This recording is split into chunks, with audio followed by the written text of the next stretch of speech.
David?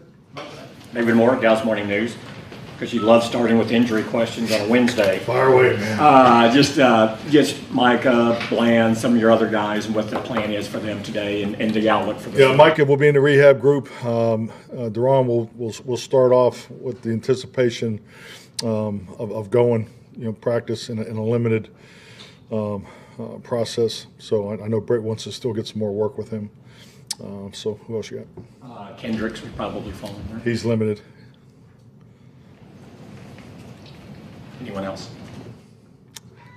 I'm here to answer questions. I'm not here to definitely not here to generate conversations. So. That was a question. There's enough of that.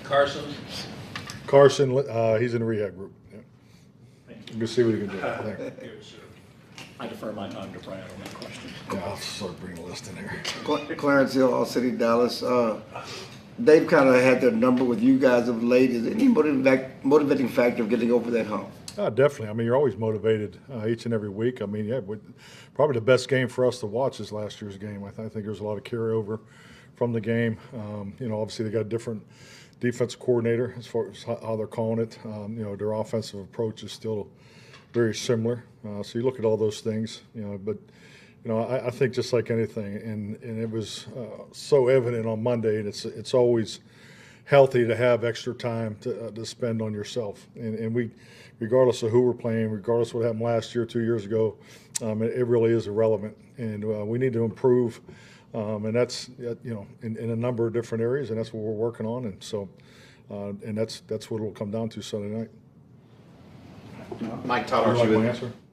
Yeah. You look like you fell asleep. No. Thinking. You're thinking. I gave you a lot to think about, I guess. Yeah. That was the noise we heard. Yeah. Todd Archer with ESPN. Through 6 games, Dak's completion percentage is down, the interceptions are up. How would you assess his play through the first 6? Well, I mean, obviously those statistics don't help for an overall performance. But yeah, I think clearly, number one, we're -6 in the turnover ratio. So that's the huge blinking light for us. And I think just like anything in the game of football, where you put your time, the time on task, taking care of the football, taking it away, and we've added some drills today. It's just like anything. You have so much time, but you got to move the emphasis around because that's the lowest of our time here, and it's unacceptable. So we got to take care of the football, and everybody understands that. So, but I mean, there's a lot of other positive things that he's obviously does with the offense, the management of the offense, the moving pieces that go on. That all falls under the the management of the quarterback. I think having a rookie center, I think our cadence has gotten off to a really good start this year, and that has been a struggle in past years. So I think all those things that don't show up on the stat sheet is part of playing quarterback in this league. So damn excited and glad he's our quarterback.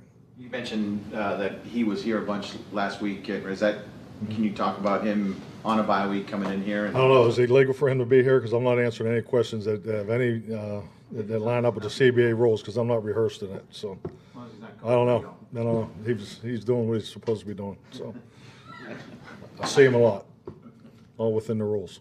So. John Machado with The Athletic. With Tyler Guyton, what's the biggest thing you want to see from him during this next trimester of the season? Yeah, I think just a big thing, take a huge step in his confidence and apply what he's learned, the first 5 weeks. And I think that's really for any guy. He's played a lot of football. He's played against some dynamic players, and that'll be the same again this week. So he's just got to stay the course. It's so important for a young player. Just do not spend a whole lot of time in the valleys. Just keep fighting back. Confidence.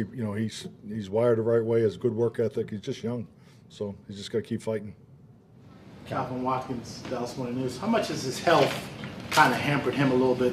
Yeah, I mean, it was a setback. It was a setback in Pittsburgh. It was a setback, going into the Lions game. So, but he's ready to go. He'll be a full participant in practice today. So, I look for him to jump back in there and really hit it running.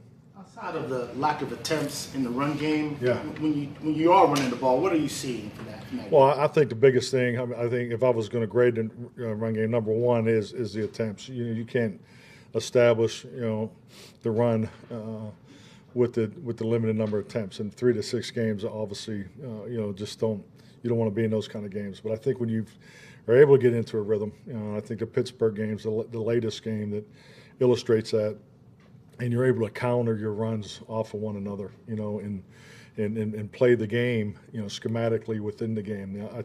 Because there's always adjustments in the game. It's not necessarily the play, but the line calls, whether it's a 3-man combination, a 4-man combination, or a zone scheme goes to a pattern scheme. So all those things apply in game, and that's where the real money is. Garrett?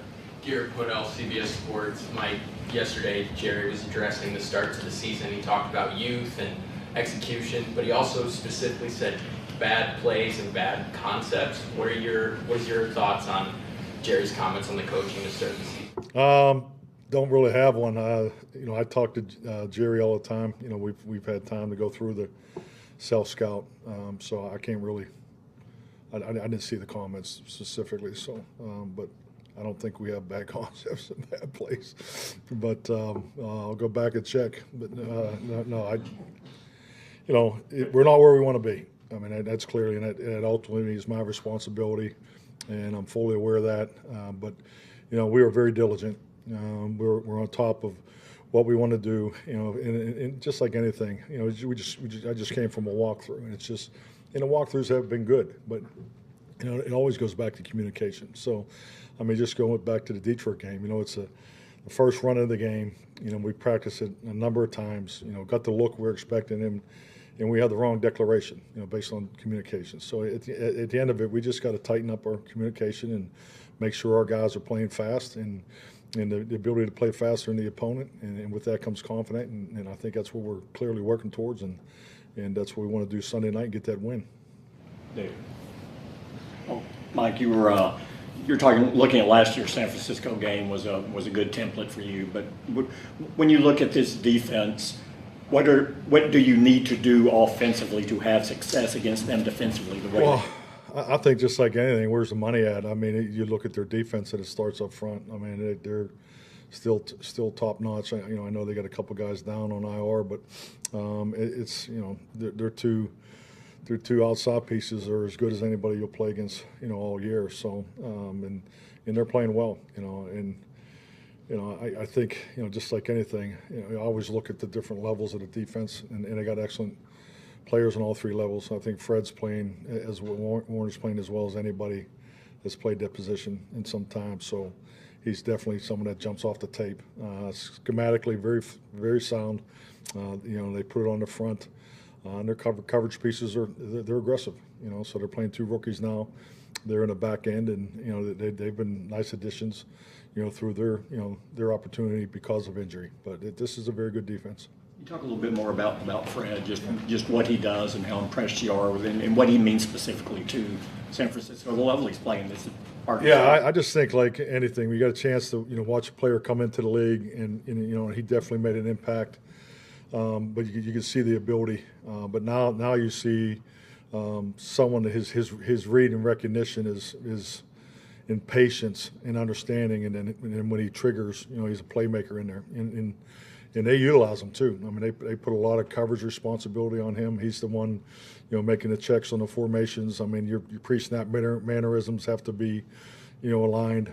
Very intelligent, but it's just like anything. I mean, all these guys are smart players. I don't think you play in this league without a high understanding of how to play, what the other guys doing, the schemes, and good concepts, both sides of the ball. But the reality is, who can apply it at the line of scrimmage, and that's where the value is, and he does it as good as I've seen. Todd. Mike, Kendricks originally agreed to a deal with the Niners and then flipped to you guys. Do you remember the reaction that when you found out, no, he's actually coming to you? Yeah, no, I obviously felt great about it. Don't know the specifics of, both sides of, how it all went down and, what went on their side of the table. But yeah, I mean, I've seen a lot of Eric in my time in this league, and I have great respect for his playing ability, during our battles up there in the NFC North. So, I was definitely excited to get him here, and it was a big, it was big for Mike too, Mike Zimmer, because that was his quarterback. He's our green dot, and he's made an impact since he's been here. Anything else? All right. All right, thank you.